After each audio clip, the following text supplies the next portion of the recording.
जेव्हा आम्ही ध्यान मंदिर बंद करून आमच्या रूम मध्ये जातो तेव्हा मी माझ्या स्क्रीनवर पाहते की ध्यान मंदिरामध्ये मला खूप वेगवेगळ्या प्रकाशमय आकृत्या दिसतात व मेसेज येतो की आतमध्ये ऍक्टिव्हिटी सुरू आहे। आता आम्ही जर भ्रमात असू ठीक आहे, पण हा कॅमेरा हे इन्स्ट्रुमेंट सांगतायत, इतके एनर्जी बॉल्स दिसतात, इतक्या आकृत्या दिसतात, इतकं प्रकाश दिसतो आतमध्ये। बरं मीच नाही तर माझ्याबरोबर सगळे साधक पाहत आहेत। बाबाजींचा असं संदेश होता काली यज्ञ करायचा आहे, तर तो काली यज्ञ आम्ही केला, पूर्ण झाला आणि त्यानंतर मी निघणार तेवढ्यात पुन्हा आगमन झालं आणि त्यांनी सांगितलं की इथेच बसा, तुम्ही सगळ्यांना बोलव, इथेच बस। त्यांनी बसवून ठेवलं आणि तेव्हा मला ते म्हणाले की बुढ़िया तुम यहाँ बैठी हो, वो सब बाहर खड़े हैं। काही अशा अदृश्य शक्ती की ज्यांना हा गायत्री यज्ञ तिथे होणं नको होता। मी जेव्हा ध्यान करत होते म्हणजे व्हेरी बिगिनिंग की जेव्हा माझं क्रियायोगाची साधना सुरू झालेली तेव्हा सकाळी उठून मी ब्रह्ममुहूर्तावर ध्यान करायचे आणि तेव्हा बसल्यानंतर मी असा सहज विचार केला की आपण इतकी धडपड करतो, हे होत असेल ना सगळं व्यवस्थित। आणि अचानक मला असे समोर एक पिवळ्या वस्त्रातले ऋषी प्रगट झाले आणि ते म्हणाले की आम्हाला खात्री आहे तुझ्याकडनं सगळं व्यवस्थित होणार आहे। मला असं जाणीव झाली की हे विश्वामित्र ऋषी आहेत। त्यांनी मला सांगितलं की पृथ्वीवरचे लोक सुधरत नाही आहेत, त्यामुळे आम्ही सगळे ऋषी मुनी ते आम्ही ही पृथ्वी सोडून जाणार आहोत।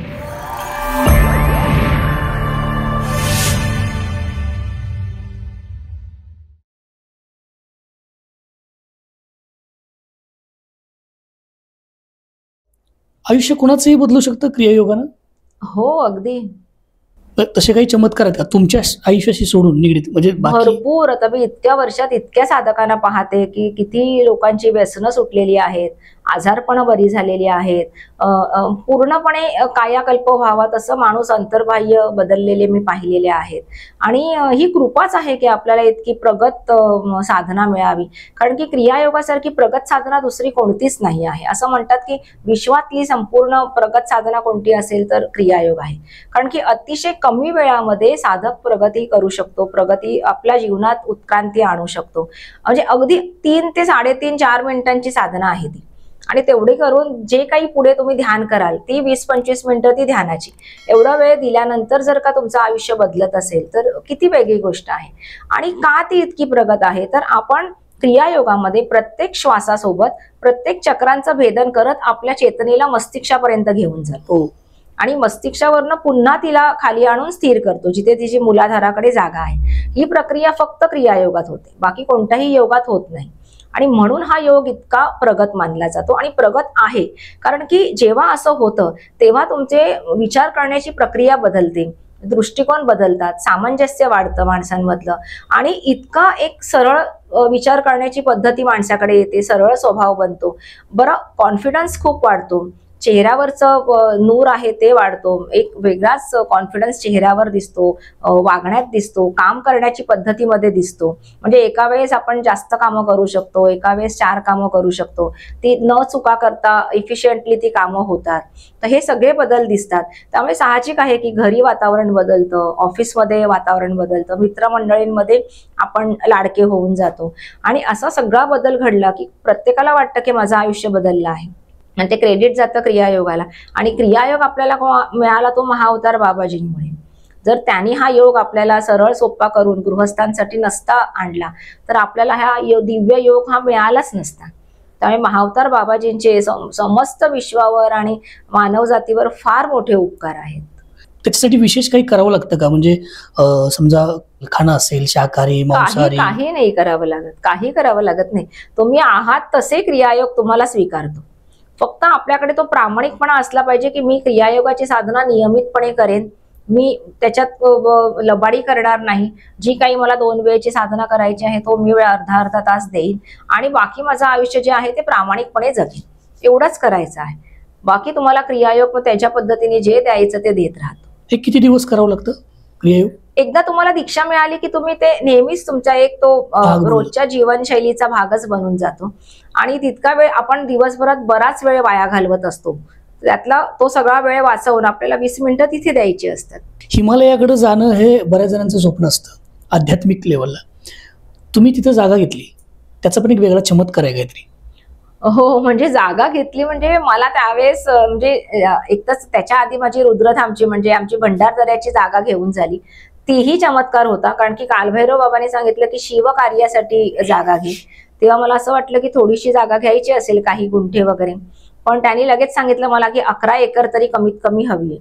11 एकर जागा ह्या काळात घ्यायची म्हणजे ते शक्यच नव्हतं, कारण की क्रियायोगाचे सर्व जे काही आम्ही काम कार्य करत होतो ते फ्री होतं. कुठेही आम्ही काही पैसे घेत नव्हतो, कारण की समोर काही कार्य नव्हतं आणि मला काही पैसे असे उभे करायचे नव्हते. पण जेव्हा मला कार्य सांगितलं गेलं तेव्हा मग आम्ही फीस घ्यायला सुरुवात केली. असं झालं. तर त्यावेळेस मग काही पैसे नव्हते, निधी नव्हता आणि अव्वाच्या सव्वा रेट जागेबद्दल सांगितले जात होते. बरं सांगितलेलं की पाण्याच्या जवळची जागा हवी, ती तर अजूनच महाग असते. तर त्यामुळे मी दुर्लक्ष केलं थोडक्यात की नाही शक्य आहे आपल्याला.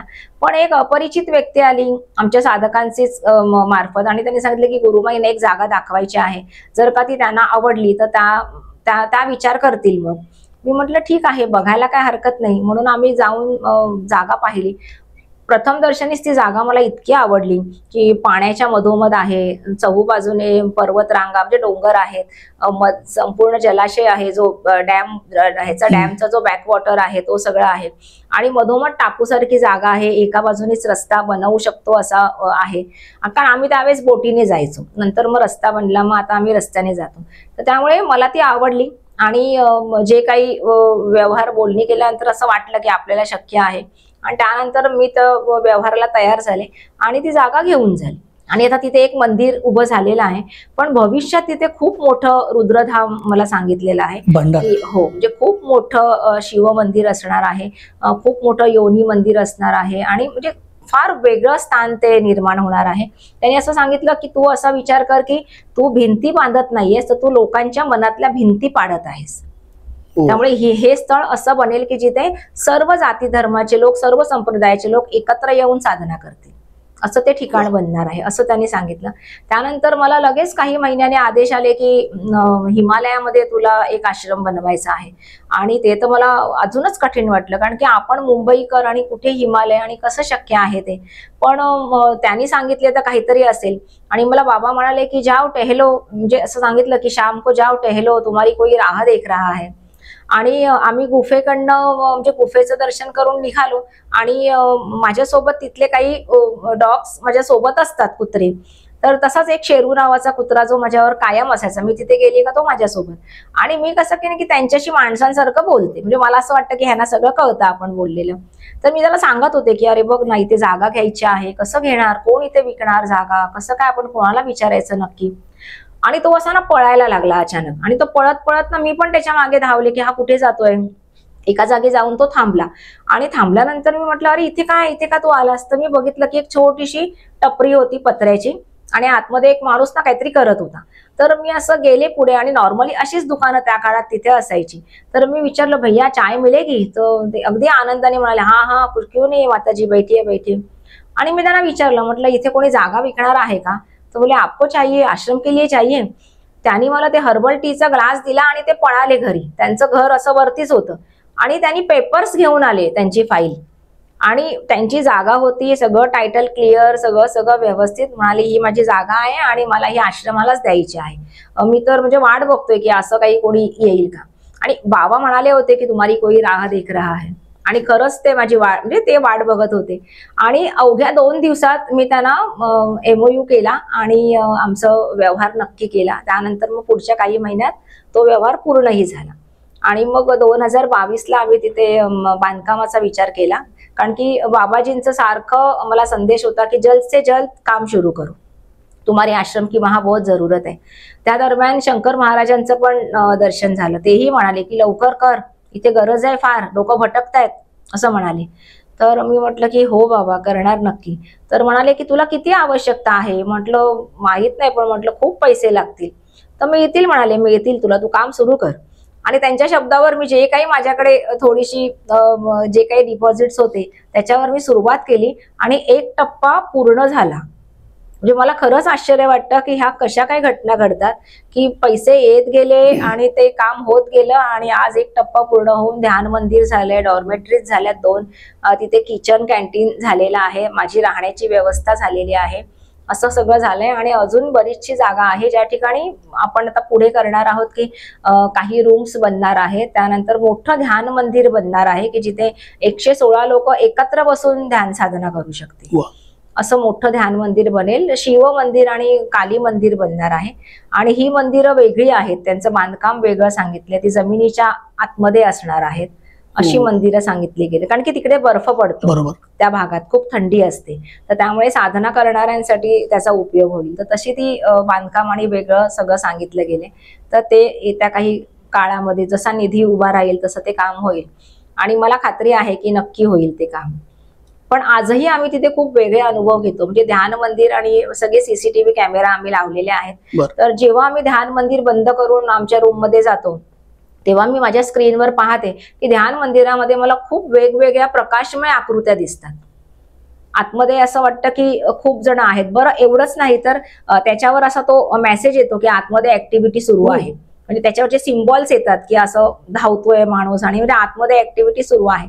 तर आता आम्हाला माहित आहे की आम्ही बंद करून आलोय, सगळ्या लाईट्स बंद आहेत, आतमध्ये कोणी नाही आहे. आता आम्ही जर भ्रमात असू ठीक आहे, पण हा कॅमेरा हे इन्स्ट्रुमेंट सांगतंय की आतमध्ये कोणीतरी आहे आणि आतमध्ये हालचाल सुरू आहे.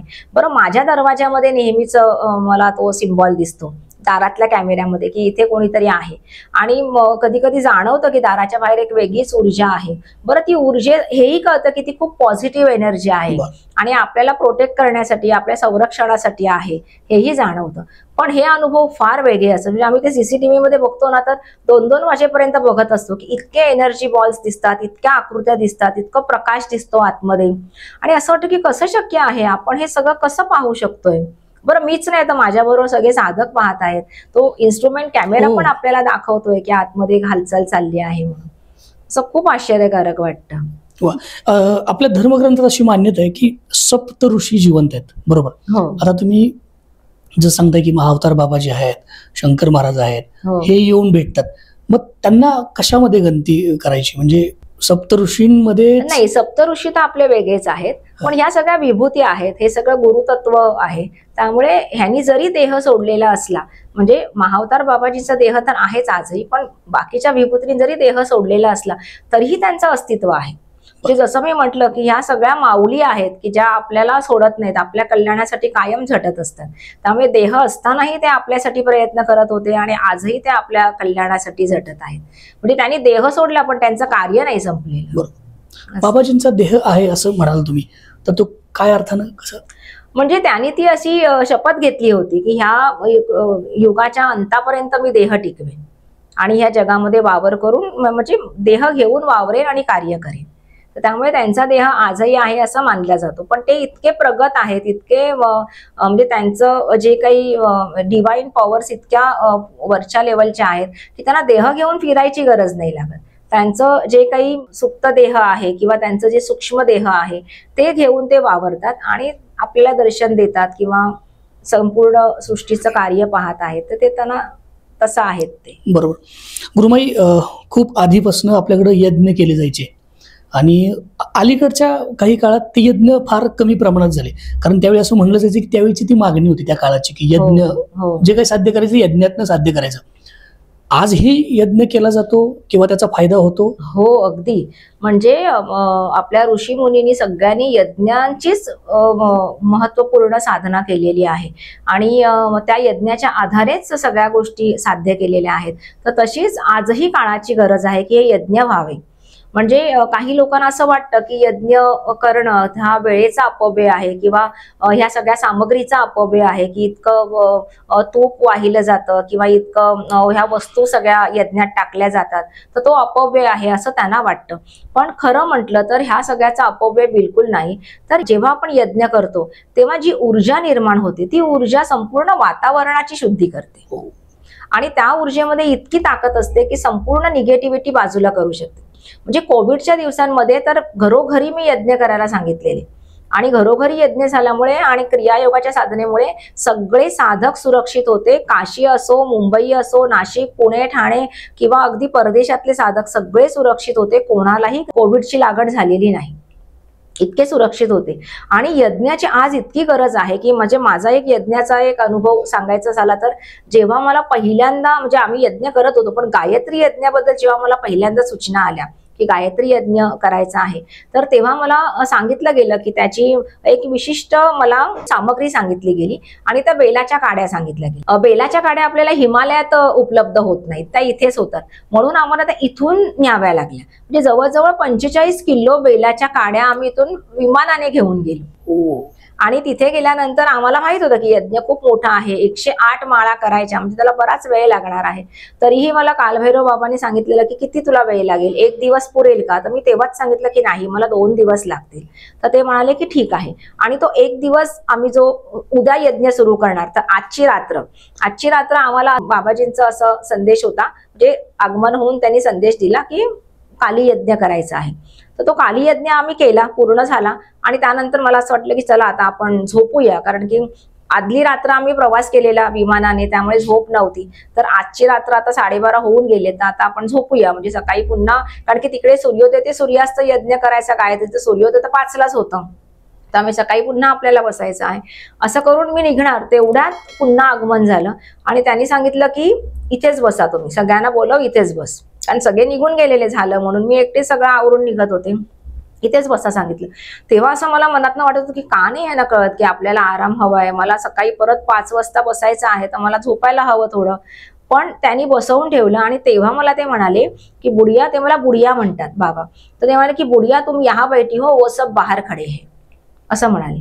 तर वो सब बाहर खडे है, त्याच्यावरनं मला कळलं की काही अशा अदृश्य शक्ती की ज्यांना हा गायत्री यज्ञ तिथे होणं नको होता आणि त्यांना हा विरोध होता या यज्ञाला, त्या काही ज्या आहेत त्या अदृश्य शक्ती बाहेर उभ्या आहेत आणि त्या आपल्याला विरोध करणार आणि आपल्याला काहीतरी इजा करतील, म्हणून आपल्याला इथे बसवलं गेलं आहे. आणि म्हणून आम्ही रात्रभर सकाळी 3:30 पर्यंत बाबांचं बोलणं चालू होतं. आम्ही बसून राहिलो. त्यांनी बऱ्याच काही गोष्टी त्या दिवशी सांगितल्या. सकाळी 3:30ला आम्हाला सांगितलं की अभी जा सकते हो. असं करून त्यांचं आगमन संपलं, आम्ही गेलो आणि मग तयारी करून लगेच 5 वाजता आम्ही यज्ञ सुरू केला. सुरू केल्यानंतर तो तेवढी एनर्जीच नव्हती, कारण की 2 रात्र झोप नव्हती, त्यामुळे तो वेग स्पीड येतच नव्हता आणि असं रडत मडत यज्ञ सुरू होता. थंडी पुष्कळ होती, त्यामुळे अजून कामाची उपलब्धी कमी होते. संध्याकाळ झाली आणि फक्त 34च माळा झाल्या आणि मला कळलं की आता शक्य नाही उद्या हा यज्ञ पूर्ण होणं, कारण की यज्ञ पूर्ण करून पुन्हा मला दशांश पण माळा करायच्या होत्या, त्यामुळे शक्य नाही. आणि मला त्या रात्री टेन्शन मध्ये झोपले मी की उद्या कसं करणार.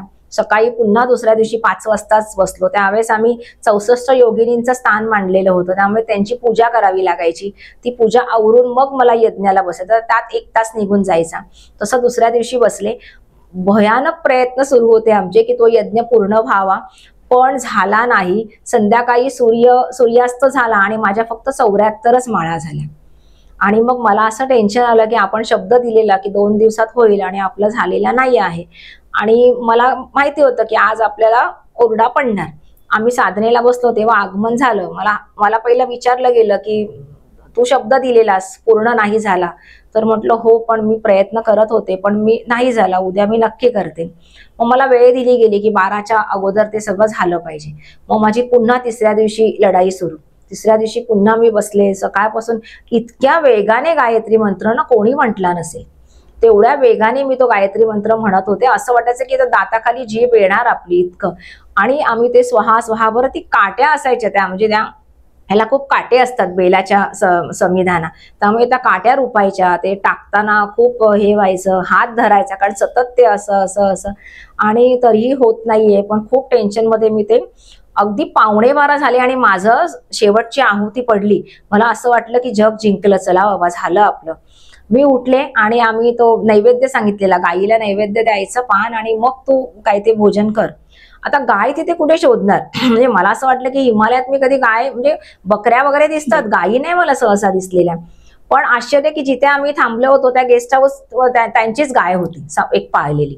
आणि आम्ही ताट घेऊन असे धावत त्यांच्या घरी गेलो ना की अगदी गायीच्या पुढ्यात, की म्हणजे तू खा, आम्हाला 12च्या आधी पूर्ण करायचंय. त्या बिचारीने खाल्लं. मला नंतर वाटलं की चला झालं आपलं. आम्ही भोजन केलं. भोजन करताना मला पुन्हा असं सांगितलं गेलं की तुला एक मान ठेवायचा राहिला, तू केलंच नाही ते. कारण की ज्या विभूतीने जे काही अदृश्य शक्ती होत्या ज्या विरोध करत होत्या, पण त्यांनी नंतर त्यांचा विरोध शमला. त्यांनी तुला विरोध नाही केला, तुझं तू काम पूर्ण केलंस, आता तू त्यांना त्यांचं मान दे. म्हणून मग त्यांना काही ठेवायचं होतं मला, मग ते मी जाऊन ठेवलं. तोपर्यंत जेवण थंडगार झालं, ते थंड जेवण मी घेतलं आणि मग आम्ही असं म्हटलं की छान वातावरण आहे, पाऊस आहे, थंडी आहे, तर आता बाहेर पडूया आपण, झालंय आपलं ना इथलं काम, तर आपण जरा जाऊन दुनागिरी मातेचं दर्शन करूया. आणि आम्ही निघालो दर्शनाला. बाहेर रस्त्यावर कोणी नाही, धो पाऊस. आम्ही मंदिराकडे गेलो, मग पायऱ्या चढताना तिथेही कोणी नाही.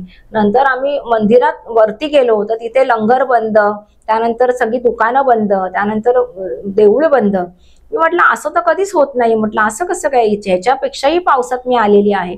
मग ते पुजाऱ्यांनी मला पाहिलं, अरे माताजी आप कहाँ कैसे आई इतनी बारिश में.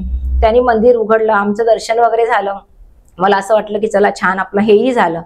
येताना मला ते अश्वत्थामाला तेल किंवा तूप ठेवायचं असतं, तेही मी एका ठिकाणी ठेवलं. असं वाटलं की सगळी कामं झाली आपली, आता संध्याकाळी आपल्याला एकदम शाबासकी मिळणार छानपैकी. असं आम्ही आविर्भावात मी आले. संध्याकाळी आम्ही सगळे बसलो आणि आगमन झालं तेव्हा मला बाबा म्हणाले की मूर्खों की टोली लेके आई हो और तुम उसकी सरदार हो, असं म्हणाले. तर मी म्हटलं बाबा क्या हुआ. तर म्हणाले की हे तुला कळलं नाही का की तुमने छाती पीट पीट कर उसको बुलाया और वो यहाँ पे आई, फिर तुम उसका बंद दरवाजा ठकठकाने चली गई, असं म्हणाले. मला त्याचं इतकं आश्चर्य वाटलं की म्हणजे आम्ही इतका मोठा यज्ञ पूर्ण केलेला, 64 योगिनींचं स्थान मांडलेलं, त्यांची पूजा झालेली, आई प्रसन्न झाली आणि आम्ही ते सगळं सोडून, त्या जागेचं त्या आनंद घ्यायचं सोडून, त्या स्पंदनांचा आनंद घ्यायचा सोडून आम्ही बाहेर पडलो होतो तिथून दरवाजा बंद करून. आणि त्यामुळे ते सगळे रुष्ट झाले आणि मग मला छान ओरडा पडला त्या दिवशी. आम्हाला माझी चूकही कळली आणि मग दुसऱ्या दिवशी सगळे शांत झाले. मग आम्हाला कवच म्हणून दत्त मंत्र दिला गेला की इतकं मोठा यज्ञ पूर्ण केला म्हणून एक त्यांच्याकडनं कवच मिळालं दत्त मंत्राचं आणि ते मिळालं. पण त्याच्यानंतर मग मी ते लक्षात ठेवलं की ही अशी चूक पुन्हा नाही करायची आणि तो यज्ञ माझा झाला. मग त्यानंतर बरेचदा केला आम्ही गायत्री यज्ञ, जवळजवळ 5 वेळा तरी आमचा गायत्री यज्ञ झालेला आहे तिकडे. गुरुमाई, खरं तर टेम्परेचर मध्ये फरक आहे हो, हिमालय आणि इतर ठिकाणांचा. ते कशी तयार होते, आपली बॉडी शरीर कसं तयार होतं त्या तिकडचं टेम्परेचर झेलण्यासाठी? हो, मी स्वतः काही प्राणायाम शिकलेली आहे हिमालयन, की ज्याच्यामुळे मला ते शक्य होतं. तर तसे त्यातले काही प्राणायाम मी माझ्या साधकांना शिकवते आणि मग त्यांना घेऊन जाते हिमालयात. त्यामुळे मग त्यांनाही तिथली थंडी सहन व्हायला मदत होते. ते तिथे साधना करू शकतात, म्हणजे सर्दी, पडसं, ताप अशा काही व्याधी जडत नाहीत आणि साधना करू शकतात ते. तर ते प्राणायाम फार महत्वाचे आहेत. आणि काही मुद्रा, त्या मुद्रांच्या आधारे आपण सहज तिथे थांबू शकतो, कारण की आश्रमाच्या आसपास बर्फ पडतं, त्यामुळे त्या थंडीत राहणं हे खरंच एक मोठा विषय असतो. पण ते शक्य होतं त्या प्राणायाम आणि मुद्रांमुळे. पण हे सगळ्या वयोगटात होतं, म्हणजे सगळ्या वयोगटातली? हो, आता बऱ्याच वयोगटातली साधकांना मी घेऊन गेलेली आहे. गुफा आश्रम पासून जे काही गुफेचा रस्ता आहे ते साधक चढूनही जातात. त्यांची जिद्द असते की मला जायचंच आहे गुफेत, मला बाबाजींचं म्हणजे ते स्थळ पाहायचंच आहे, त्यामुळे त्या श्रद्धेपोटी चढतात. आणि मग तुमच्यासोबत किती साधक असतात तिकडे तुमच्या मठाकडे जायला? असतात म्हणजे 25-30, कधी त्याहून जास्त. आता तर आपल्या आश्रमात राहण्याची व्यवस्था आहे, तर त्यामुळे आम्ही बऱ्यापैकी साधक जातो. आणि मग गेलो किंवा मग जल्लोष असतो, मग साधना, यज्ञ, सगळ्या गोष्टी, दर्शन होतात, गुफेत जातो, पांडव खोलीला जातो. आता ते सगळे प्रवास पण होतात आणि दर्शन आणि साधना. साधकांचे काही चमत्कार आहेत का त्या रिलेटेड, त्याला धरून वगैरे काय? भरपूर आहेत, म्हणजे त्याच्यासाठी एक वेगळा पॉडकास्ट करावा लागेल. कारण की असे कित्येक साधक आहेत की ज्यांना अगदी मुंबई सारख्या शहरात ते चालू शकत नाही किंवा पुण्यासारख्या शहरात त्यांना धडपड होते, पण ते साधक तिथे मात्र व्यवस्थित प्रवास करतात, तिथे बाबाजींच्या गुफेत जाऊन येतात आणि त्यांचे ते अनुभव आहेत की आम्हाला कशी मदत मिळाली, कसं कोणीतरी आम्हाला मदतीला उभं राहिलं.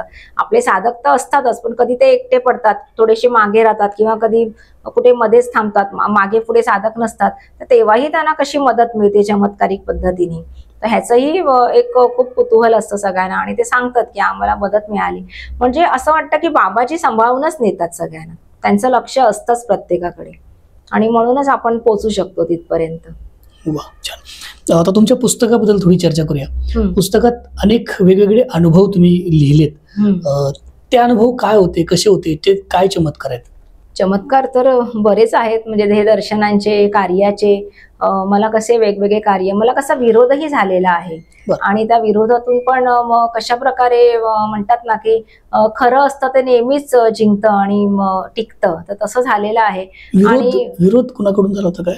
म्हणजे असेच काही साधक की ज्यांच्यामध्ये स्वतः गुरु होण्याची इच्छा होती आणि मग गुरुमाई कशा चुकीच्या आहेत आणि माझ्यावर कसे आरोप करून कसं स्वतःचं साम्राज्य स्थापन करण्याचा प्रयत्न केला गेलेला आहे. आणि ते सगळं पाहिलंय आम्ही आणि तसं काही ते यश मिळालेलं नाही. आणि शेवटी जे काही बाबाजींचं कार्य आहे आणि जे आपल्याकडनं होत आहे ते अविरत होत राहिलेलं आहे. मग ते कोविडचे दिवस असले तरीही ते थांबलेलं नाही.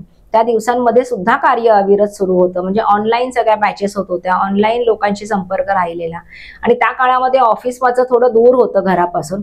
आणि मला बाबाजींचं की नाही, बाबांचं सारखं सांगणं होतं की दुसरी जागा बघ आणि दफ्तर दुसरी जगह में बनाव आणि तुम्हारे करीब चाहिए ती जागा आणि मोठी पाहिजे. आणि मला काही पर्यायाने मी शेवटी माझ्याच बिल्डिंगमध्ये एक जागा पाहिली आणि तिथे म्हणजे वरचाच फ्लॅट मी घेतला आणि तिथे ऑफिस सुरू केलं. आणि लगेच 2 महिन्यात लॉकडाऊन सुरू झालं. आणि त्याचा उपयोग असा झाला की मला बिल्डिंगमध्ये मला ऑफिसमध्ये जाता येत होतं, मला काम करता येत होतं, मला ऑनलाईन सगळी कामं करता आली आणि खूप मोठ्या प्रमाणावर कार्य त्यावेळेस झालं. म्हणजे खूप कुटुंबांना मदत केली गेली क्रियायोग मिशन फाउंडेशन कडनं. आणि म्हणजे अशा प्रकारे की त्यांना महिन्याचं रेशन, त्यांना काही वस्तू आणि हे सगळं प्रोव्हाइड केलं गेलं. काशीमध्ये खूप अन्नदान झालं, पुण्यात खूप झालं, नाशिकमध्ये झालं, मुंबईत झालं. त्यामुळे खूप मोठ्या प्रमाणावर काम झालं. अनेक बॅचेस झाल्या, ध्यानाच्या झाल्या, शिवसरोदयाच्या झाल्या, क्रियायोगाच्या झाल्या. आणि लोकांनी खूप त्यावेळेस खूप चांगला रिस्पॉन्स दिला आणि खूप वेळ देऊ शकले, कारण की असेही सगळे मोकळे होते. त्यामुळे त्यांना ह्या गोष्टींची आवश्यकता होती आणि त्यावेळेस खूप चांगलं कार्य करता आलं. जर का ते ऑफिसमध्ये नसतं घेतलं तर मला शक्य नसतं झालं. मग ते 2 जे काही 1-1.25 वर्ष ते बंदच राहिलं असतं ऑफिस. पण बिल्डिंगमध्येच घेतल्यामुळे बाबांचेच ते आदेश होते, त्यामुळे मला ते शक्य झालं करणं काम. हे कुणीही शिकू शकतं, म्हणजे तुम्ही ज्यांना आता शिबिर आयोजित करता, एखादं प्रशिक्षण आयोजित करता, कोणीही जॉईन होऊ शकतं की? हो, कोणी जॉईन होऊ शकतं. त्याला काहीही अशी कोणतीही मर्यादा ठेवलेली नाही आहे. ज्याला क्रियायोग शिकण्याची इच्छा आहे ती व्यक्ती येऊन शिकू शकते. फक्त त्यांनी प्रामाणिकपणे पुढे साधना करावी. जो 1-अर्ध्या तासाचा वेळ मी सांगते द्यायला तो द्यावा आणि पुढे जा. मला एकदा असा माझा अनुभव आहे की मी जेव्हा ध्यान करत होते, म्हणजे फार पूर्वी, म्हणजे व्हेरी बिगिनिंग, की जेव्हा माझं क्रियायोगाशी साधना सुरू झालेली, तेव्हा सकाळी उठून मी ब्रह्ममुहूर्तावर ध्यान करायचे. आणि तेव्हा बसल्यानंतर मी असा सहज विचार केला की आपण इतकी धडपड करतो, हे होत असेल ना सगळं व्यवस्थित, असं मला विचार आला. आणि अचानक मला असे समोर एक पिवळ्या वस्त्रातले ऋषी प्रगट झाले. आणि मला आश्चर्य वाटलं की मला ध्यान नाही लागले किंवा काही नाही आणि मला कसं काय असं दिसतंय. आणि ते म्हणाले की आम्हाला खात्री आहे तुझ्याकडनं सगळं व्यवस्थित होणार आहे, असं म्हणाले. तर मला मग तेव्हा नंतर मला जाणवलं की सप्तऋषी पैकी एक आहेत. मला असं जाणीव झाली की हे विश्वामित्र ऋषी आहेत, की जे पहाटेच्या वेळी साधना करणाऱ्या साधकांची दखल घेत असतात. आणि त्यांनी मला हे असं सांगितलं.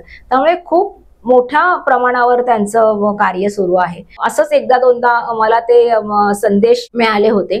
म्हणजे एकदा मी ध्यानाला बसलेलो तेव्हा माझ्या एका साधिकेच्या कानात आवाज आला की गुरुमाईंना जाताना तेल ठेवायला सांग, अश्वत्थामा घेऊन जाईल. तर हे कोणी तिला सांगितलं काय तिला माहित नाही, पण तिने ध्यानातनं उठल्यानंतर मला सांगितलं की असं असं सांगितलंय.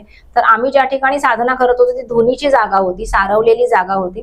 तर त्या ठिकाणी एक असं मोठं खापर होतं की ते तेल किंवा दिवा लावायला वापरलं जातं.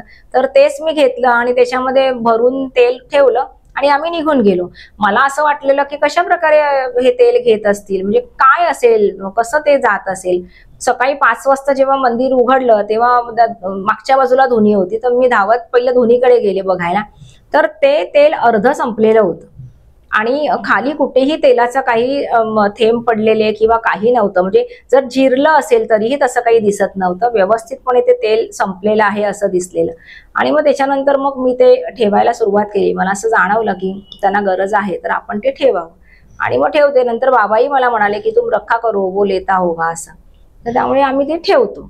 वा, जाता शेवटचा प्रश्न विचारतो की किती लोकांचा प्रवास झालाय तुमच्याकडनं? म्हणजे आपण म्हणतो नागलोक आहे, ब्रह्मलोक आहे, पाताळ लोक आहे. मी नागलोक 2 प्रकारचे पाहिलेले आहेत.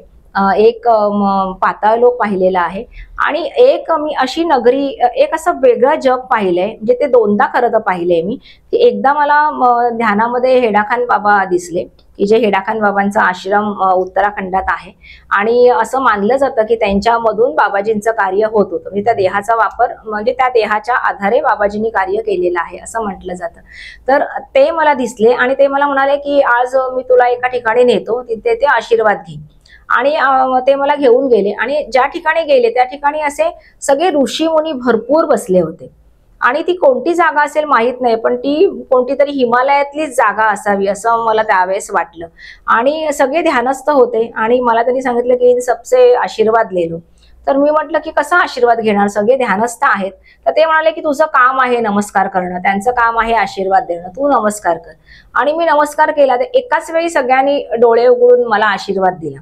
आणि त्यानंतर माझी नजर गेली की एक छोटा मुलगा, अतिशय छान, गोंडस, सुंदर, तेजस्वी असा एक मुलगा बसलेला. आणि मी त्याच्याकडे जेव्हा पाहिलं तर त्यांनी मला सांगितलं की पृथ्वीवरचे लोक सुधरत नाही आहेत, त्यामुळे आम्ही सगळे जे काही आहेत ना, आम्ही सगळे ऋषीमुनी, ते आम्ही ही पृथ्वी सोडून जाणार आहोत असं त्यांनी सांगितलं. तर मी म्हटलं की असं नका करू, कारण की असं झालं तर खूप ऱ्हास होईल पृथ्वीचा. तर ते म्हणाले की लोक सुधरत नाही आहेत आणि त्यासाठी आम्ही ही पृथ्वी सोडून जाणार. तर मी म्हटलं की नाही, आम्ही करू प्रयत्न लोकांना सांगण्याचा, सुधरवण्याचा, पण तुम्ही असं करू नका. आणि तेव्हा ते माझं ध्यान सुटलं. पण मला ते फार वाईट वाटलं की जर खरंच जर असं झालं तर भयान हानी असेल ती पृथ्वीची. तर त्यामुळे खरंच आपण ह्या गोष्टीचं भान ठेवलं पाहिजे की आपण प्रामाणिकपणे जीवन जगलं पाहिजे, इमानदारीने राहिलं पाहिजे. फक्त स्वार्थ प्रत्येक जण पाहत असतो, तर ते ठीक आहे की मनुष्य वृत्ती असते की आपला फायदा माणूस अगोदर पाहतो, पण त्याबरोबर परोपकारही पाहिला पाहिजे, परमार्थही पाहिला पाहिजे. असं जर झालं तर नक्कीच आपलं भलं होईल आणि पृथ्वी वाचेल, की जी आज या सगळ्या महात्म्यांमुळे वाचत आलेली आहे. आणि आपल्याकडनं थोडासा खारीचा वाटा हा सगळा झाला तर अजून पृथ्वीचं खूप चांगलं कल्याण होऊ शकेल आपल्या सगळ्यांचं. ज्ञानार्जनासाठी हिमालयाकडे प्रवास सुरू झाला, आता पुन्हा ज्ञानदानासाठी प्रवास सुरू झालाय. हो, पुढचा प्रवास कसा असेल माहित नाही. जसं बाबाजी आणि बाबा आखून देतील तसं असेल, कारण की मला खरंच माहित नसतं की आता नंतर काय घडणार आहे. ते जे काही ठरवतात तसा माझा मार्ग घडत असतो. फक्त माझं काशीचं कार्य एक मोठं बाकी आहे. म्हणजे मी काशीचं कार्य खूप मोठ्या प्रमाणावर झालेलं, 4 वर्ष काशीचं कार्य झालं, अनेकांनी दीक्षा घेतली, तिथे आश्रम पण उभा झाला. पण नंतर तिथून काही लोकांचा विरोध झाला की जे स्वार्थी होते, माझेच साधक होते, त्यांना स्वतःला गुरु बनायचं होतं आणि म्हणून मला बाजूला करण्यासाठी जे काही प्रयत्न झाले, तर त्या सगळ्यामध्ये कार्याची म्हणजे कार्य माझं बाजूला राहिलं. आणि मला 80 घाटावर शंकर महाराजांनी हे सांगितलं होतं की इथून समोरून सूर्य निघतो, तर तू ह्या उगवत्या सूर्याने उगवती काशी पाहिली पाहिजे, तर काशीला उठव. तर त्यामुळे मी माझं कार्य सोडू शकत नाही, कारण की महाराजांची आज्ञा आहे. त्यामुळे काशीचं कार्य मला नक्की करायचं आहे आणि माझे ते प्रयत्न सुरू आहेत. आणि आजही माझे काशीचे सर्व साधक जे आहेत की त्या एका समूहाला सोडून बाकीचे ते सगळे माझ्या संपर्कात आहेत आणि खूप चांगले प्रकारे ते तयार आहेत पुढच्या कार्यासाठी. तर त्यामुळे लवकरच ते तिथलं कार्य माझं पुन्हा जोमाने सुरू होणार आहे. खूप बरं वाटलं, मजा आली तुमच्याशी या सगळ्या तुमच्या प्रवासाबद्दल चर्चा करताना. एक वेगळा दृष्टिकोन निर्माण झाला. खरं तर आपण 2 बाजू बघत असतो, अलीकडची आणि पलीकडची. तिसरी बाजू आपल्याला माहीत नसते. तुमच्या या प्रवास जाणल्यानंतर एक तिसरी बाजू लोकांसमोर आली. मला नेक्स्ट पॉडकास्ट तुमच्या हिमालयातल्या पवित्र त्या ठिकाणी येऊन करायला आवडेल. पुन्हा आपण एकदा भेटूया आणि तशी वेळ द्याल अशी अपेक्षा आहे. Thank you so much. जय बाबाजी, जय बाबाजी, धन्यवाद.